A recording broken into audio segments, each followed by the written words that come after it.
दो सगे भाइयों के बड़े बड़े ज़रई फार्म साथ साथ वाक़या थे। दोनों 40 साल से इत्तेफाक से रह रहे थे। अगर किसी को अपने खेतों के लिए किसी मशीनरी या काम की ज़्यादती की वजह से ज़रई मजदूरों की ज़रूरत पड़ती तो वो बगैर पूछे बिला झिझक एक दूसरे के वसाइल इस्तेमाल करते थे। लेकिन एक दिन खुदा का करना ये हुआ कि इनमें किसी बात पर इख्तलाफ हो गया और किसी मामूली सी बात से पैदा होने वाला ये इख्तलाफ ऐसा बढ़ा कि इनमें बोल चाल तक बंद हो गई।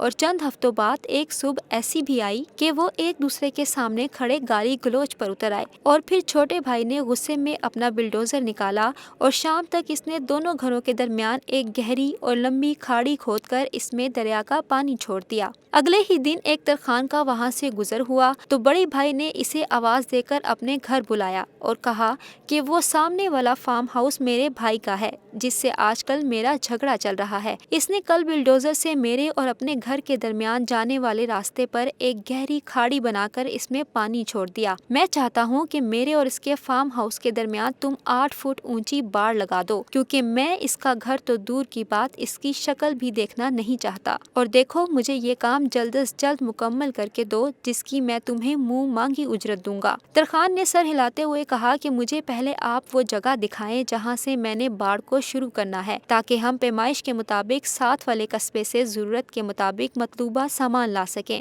मौका देखने के बाद तरखान और बड़ा भाई साथ वाक़या एक बड़े कस्बे में गए। 3-4 मुतलका मजदूरों के अलावा जरूरत का तमाम सामान लेकर आ गए। तरखान ने कहा कि अब आप आराम करें और अपना काम हम पर छोड़ दें। तरखान अपने मजदूरों कारीगरों समेत सारा दिन और सारी रात काम करता रहा। सुबह जब बड़े भाई की आंख खुली तो देखकर इसका मुंह लटक गया कि वहाँ 8 फुट तो क्या 1 इंच ऊंची बाड़ नाम की कोई चीज नहीं थी। वो करीब पहुंचा तो ये देखकर इसकी आंखें फटी की फटी रह गईं कि वहाँ एक बेहतरीन पुल बना हुआ था जहाँ इसके छोटे भाई ने गहरी खाड़ी खोदी थी। जो ही वो इस पुल पर पहुंचा तो इसने देखा कि पुल की दूसरी तरफ खड़ा हुआ इसका छोटा भाई इसकी तरफ देख रहा था। चंद लम्हे वो खामोशी से खड़ा कभी खाड़ी कभी इस पर बने पुल को देखता था। फिर इसके चेहरे पर एक हल्की सी मुस्कुराहट उभरी। चंद सेकंड बाद दोनों भाई आहिस्ता आहिस्ता कदम उठाते पुल के दरमियान आमने सामने खड़े एक दूसरे को देखने लगे। फिर दोनों भाइयों ने आंखों में आंसू भरते हुए एक दूसरे को शिद्दत से भींचते हुए गले लगा लिया।